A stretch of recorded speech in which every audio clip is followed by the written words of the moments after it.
The tension was thick. Everyone on set knew the scene would fail. Studio executives stood in shadows, arms crossed. They'd fought against hiring Marlon Brando, too risky, too unpredictable, too old. Now, on this crucial day in 1971, they were about to see exactly why they'd been right.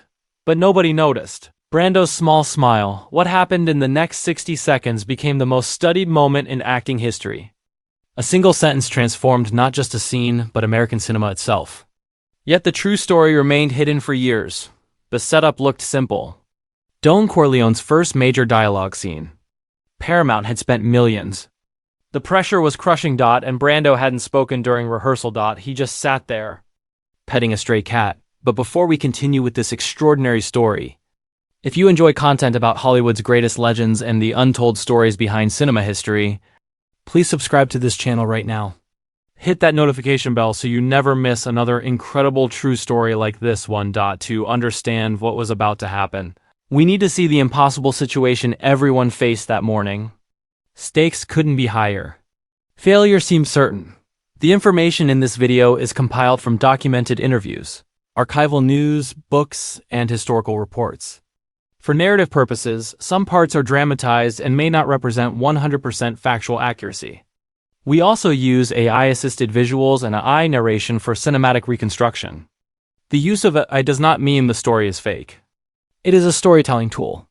Our goal is to recreate the spirit of that era as faithfully as possible. Enjoy watching. March 23, 1971 started badly. Brando arrived 3 hours late. The executives exchanged knowing looks. This was their nightmare.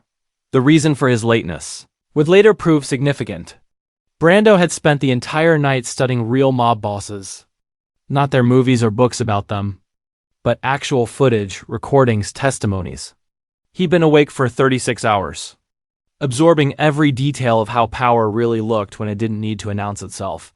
But nobody knew this yet. The temperamental star who'd killed his own career was about to destroy their investment. The scene wasn't just any scene, it was Don Corleone's introduction. The wedding scene where supplicants come to ask favors. Get it wrong, and the whole film collapses. Everyone felt the weight. The decline of Marlon Brando had been spectacular and public. After his triumph in the 1950s, the 1960s became his decade of destruction. Films like Candy and The Night of the Following Day didn't just fail. They embarrassed. Critics who'd once worshipped him now mocked him openly. Pauline Kael wrote he'd become a parody. Studio accountants had the numbers memorized. His last 5 films lost a combined $30 million. Insurance companies charged triple premiums if he was attached. Directors told horror stories about his behavior. He'd gained weight, lost focus, seemed to deliberately sabotage productions. Hollywood had a new phrase: pulling a Brando. It meant destroying your own career through ego and stupidity. By 1970, the phone stopped ringing entirely. The man who'd revolutionized acting was teaching drama classes to pay rent. His agent dropped him. His accountant suggested bankruptcy. This was rock bottom. Al Pacino sat quietly in the corner. Still unknown, still fighting for acceptance. He'd watched Brando for days, studying the master. But even Pacino felt dread creeping in. Brando seemed bored. He hadn't run lines. He'd barely acknowledge anyone. The cinematographer whispered they should prepare for disaster. Gordon Willis, the genius cinematographer who'd create the Godfather's iconic look, was already planning damage control. He'd lit the set to be forgiving, allowing for quick adjustments if Brando couldn't hit his marks. The camera operators had backup plans for every angle. Everyone expected catastrophe. The script supervisor clutched her notes. She'd worked with difficult actors before, but this felt different. There was a funeral quality to the preparations. Like everyone was going through motions they knew wouldn't matter. Coppola felt sweat pooling. He'd risked everything on Brando. He'd promised something special. But confidence was evaporating. What makes the difference between good acting and transformative art? Let me know below. The battle to cast Brando had nearly ended Coppola's career before it began. When he first suggested it, the Paramount boardroom erupted. Charles Bluhdorn, the Austrian financier who owned the studio, actually threw an ashtray. Robert Evans, the production chief, thought Coppola had lost his mind. The other names were safer. Ernest Borgnine, George C. Scott, reliable professionals who'd show up on time, know their lines, take direction. But Coppola had a vision that required more than professionalism. He needed someone who could embody the American dream's dark side. Someone who understood power not as showmanship but as gravity. Only. Brando had that weight. The conditions Paramount imposed were humiliating. Brando would receive $50,000 for 6 weeks' work, a fraction of his former fee. He'd forfeit payment for any delays he caused. He'd submit to daily reports on his behavior. He'd accept that any incidents meant immediate termination. Brando signed without complaint. The setup was simple. Too simple. Don Corleone behind his desk, listening to a desperate undertaker. A scene about power. How one man commands loyalty through fear and respect. But the dialogue seemed ordinary. No grand speeches. No obvious showcase moments. This worried everyone. Robert Evans positioned himself to see everything. Beside him stood Stanley Jaffe, Paramount's president. Both had fought against Brando's casting. They stood like judges. Jaffe already drafting mental replacement notes. The boom operator later called it funeral-like. Nobody believed this would work. A fading star. An untested director. A script Hollywood called too ethnic, too long, too risky. Industry insiders already called it Coppola's folly. But they'd forgotten something. Brando hadn't just been a star. He'd revolutionized acting. He'd brought dangerous unpredictability to every role. Yes, he'd fallen. Yes, recent films failed, but genius doesn't disappear. It waits. The preparation shocked everyone. Other actors memorized every pause. Brando had lines on cue cards everywhere. Some taped to props. Others held off camera. To executives, this looked like laziness. Another bad sign, but James Caan understood something others missed. He'd watched Brando during rehearsals. The cue cards weren't laziness. They were strategy. By not memorizing, Brando kept the words fresh. Each take sounded like the first time because, in a way, it was, "He's not acting," Caan told Pacino. "He's living." The method behind Brando's method was complex. Developed by Stanislavski in Russia, refined by Stella Adler in New York, perfected by Brando himself. The technique demanded actors don't pretend to feel emotions. They actually feel them. They don't act like characters. They become them. Most actors learn the theory. Brando lived it. Coppola called for quiet. Chatter died. Final checks happened. Makeup retreated. Everything ready except belief. Nobody believed they'd witness something special. Even the cat seemed nervous, meowing softly. If you're finding value in this story, please take a moment to subscribe and share this video with someone who loves classic Hollywood. Your support helps us bring these incredible untold stories to light. Then something shifted. Like air pressure changing before a storm. Brando straightened slightly. His hand slowed on the cat. His eyes sharpened. Diane Keaton, watching from behind the camera, felt the hair on her arms stand up. She'd later describe it as watching someone plug into electricity. The exhausted old man from moments before began disappearing. In his place, something else emerged. Not Marlon Brando playing a character. Don Vito Corleone himself. Pacino noticed first. Like watching a master painter return to the canvas after years away. Brando's stillness commanded attention. The bored actor vanished. Someone else appeared. Someone dangerous. Someone powerful. Someone who whispered and the world listened. Robert Duvall, playing Tom Hagen, had worked with excellent actors. But this was different. This was transformation at a molecular level. Brando's face hadn't changed, but somehow looked completely different. His body, overweight and aging, suddenly carried itself with terrible authority. The cheap set began looking real. Because Brando made it real, the transformation happened without effects. Pure craft. Brando showed why he'd been the greatest. Not through big gestures. Through tiny, precise adjustments. His breathing slowed, his posture gained weight, but his voice completed it. When the scene began, Brando stayed silent. The script said respond. He just listened. Face revealing nothing. Suggesting everything. Abe Vigoda, playing Tessio, forgot his blocking. He was supposed to stand in the background, part of the Corleone power structure. But watching Brando's transformation froze him. He'd acted for 30 years. He'd never seen anything like this. The silence stretched. 5 seconds, 10, 15. The script supervisor looked up confused. Executives shifted. Was he forgetting lines? Coppola's hand twitched but stopped. This wasn't failure, this was mastery. In those 15 seconds, Brando established everything about Don Corleone. His power came not from violence or volume, but from the certainty that when he spoke, things happened. The silence forced everyone, actors, crew, executives, to lean in. To wait. To submit to his rhythm. Stanley Jaffe stopped thinking about replacements. When Brando spoke, it wasn't scripted. He transformed dialogue into something real. Words emerged as genuine thoughts from a man who'd lived difficult choices. His voice was soft. Everyone leaned in. Why did you go to the police? 6 words. But Brando found layers nobody else saw. Disappointment, curiosity, judgment, compassion. The cat purred louder. Becoming part of the scene, the Undertaker, played by Salvatore Cressida, had rehearsed his response 100 times. But facing Brando's Don Corleone, he forgot every rehearsal. His fear became real. His desperation genuine. He wasn't acting anymore. He was begging for help from a man who terrified him. This is what Brando brought to every actor. Truth. What happened next? Hollywood still discusses. The room's energy shifted completely. Executives leaned forward. Crew members focused. Even the cat understood. Have you witnessed a moment when everything changed instantly? Share below. Brando continued. Not reading lines. Teaching the difference between acting and being. Each pause carried weight.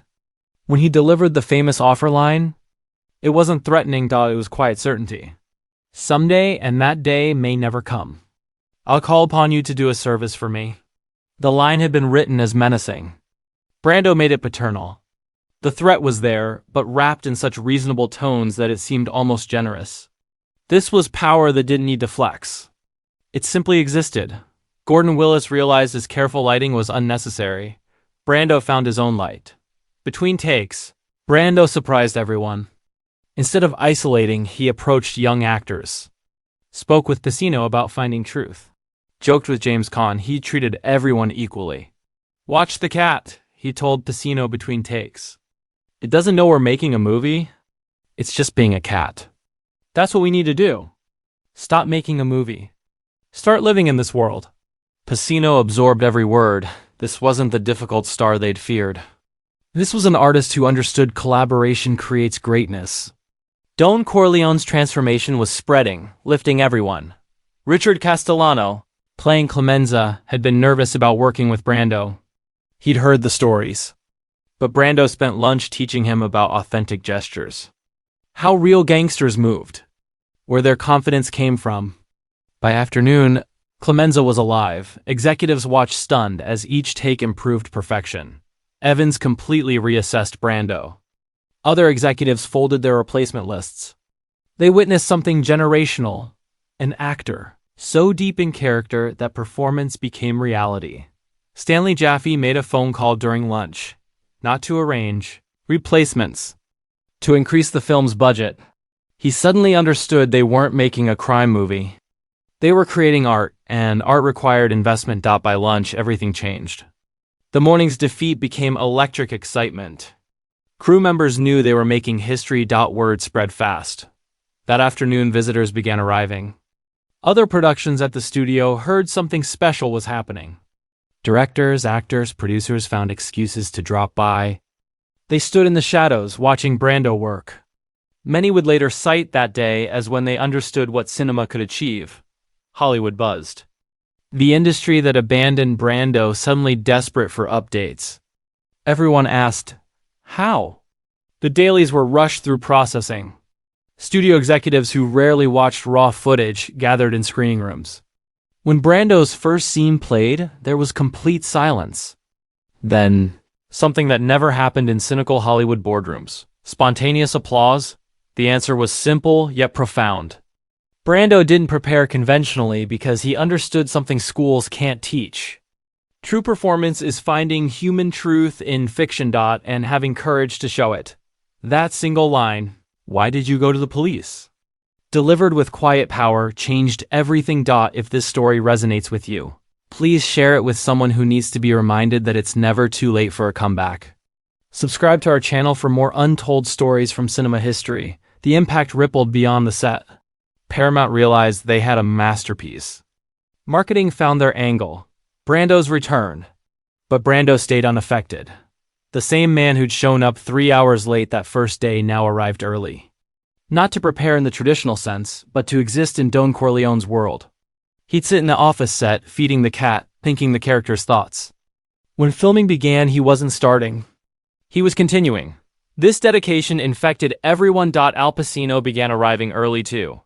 He'd watch Brando's pre-filming ritual, learning that greatness required more than talent. It required commitment to truth over ego. James Caan started studying real violence, not movie violence. Robert Duvall researched how adopted sons carry themselves differently. Everyone elevated their game.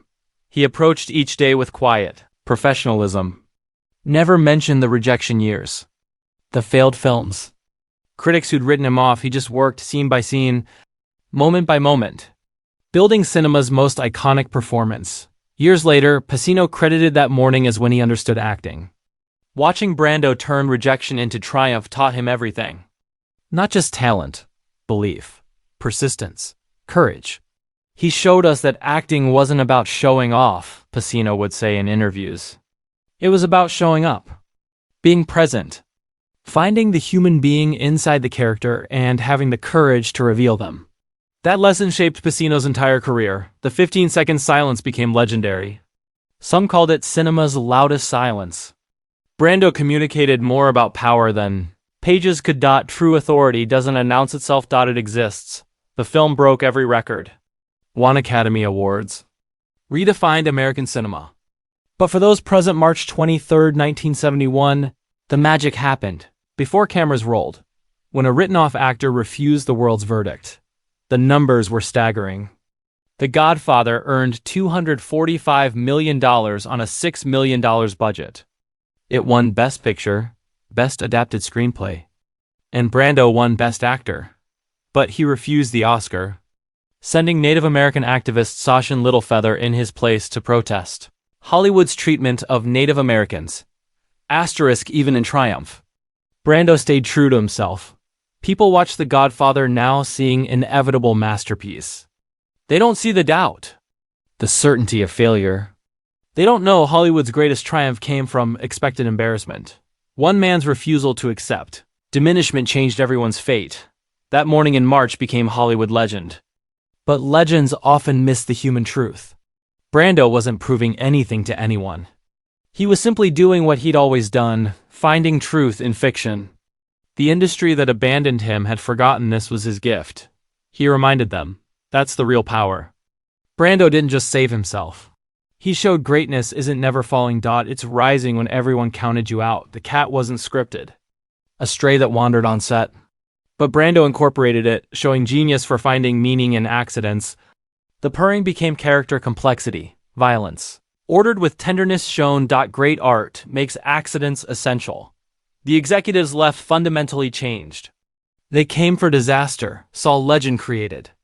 One admitted that mourning taught him more than his entire career. Sometimes, the biggest risk is playing safe. Today, acting schools study that scene. Analyze every pause, every gesture. Try decoding magic into teachable technique. But witnesses know truth. What Brando did can't be taught. Only witnessed, remembered, honored. That morning reminds us transformation is always possible. The world's opinion isn't final verdict. Sometimes one authentic moment changes everything. Brando didn't argue with critics. He sat down, picked up a cat, showed them what they'd missed. In 60 seconds, with one sentence, he reminded the world he was Marlon Brando. Until next time, remember your greatest moment might wait beyond your greatest doubt. Sometimes the most powerful thing you can say is nothing at all.